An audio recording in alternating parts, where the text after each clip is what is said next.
On Medical Watch, an invisible disease. Medical reporter Dina Bear has more on a rare condition that starts in childhood. It's a devastating diagnosis, but there is some progress toward treatment. The first sign of illness is a distinctive marking on the skin, what looks like a birthmark. What lies beneath can cause debilitating symptoms and damage to vital structures in the body. Let's see it. 1, 2, 3.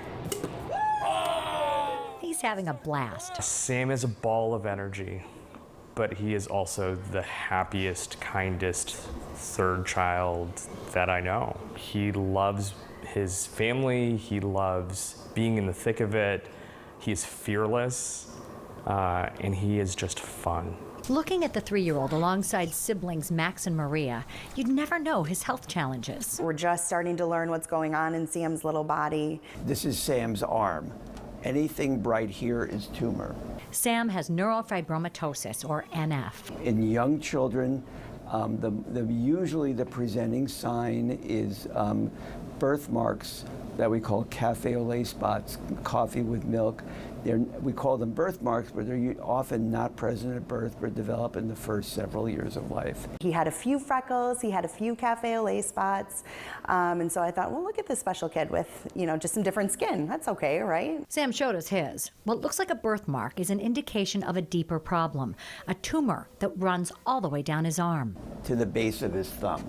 The benign lesion, called a plexiform neurofibroma, arises from the nerve covering. It's too complex to be removed. Unfortunately, it's involving the brachial plexus, which is a big bundle of nerves here, which might affect function. Aaron and Shahan Mohadeen recently learned Sam has more lesions. He has additional tumors near his spine, in his chest cavity, on his neck, and then one in the back of his brain. For patients with the inherited disease, tumors range in size and location and can cause damage to bones, organs, and nerves. Some patients are born with scoliosis or develop it over time. Others? About 15% of children with NF1 will develop a tumor on the seeing nerve, the optic nerve. And that can cause vision loss. I don't know what the future holds, though. We don't know what that looks like.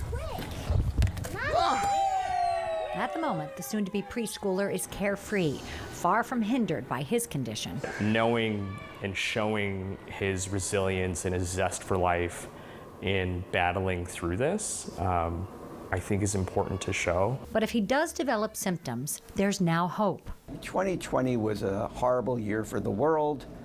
For the NF community, it was a great year because we now have the first FDA-approved drug. Patients with neurofibromatosis lack a gene that suppresses tumor growth.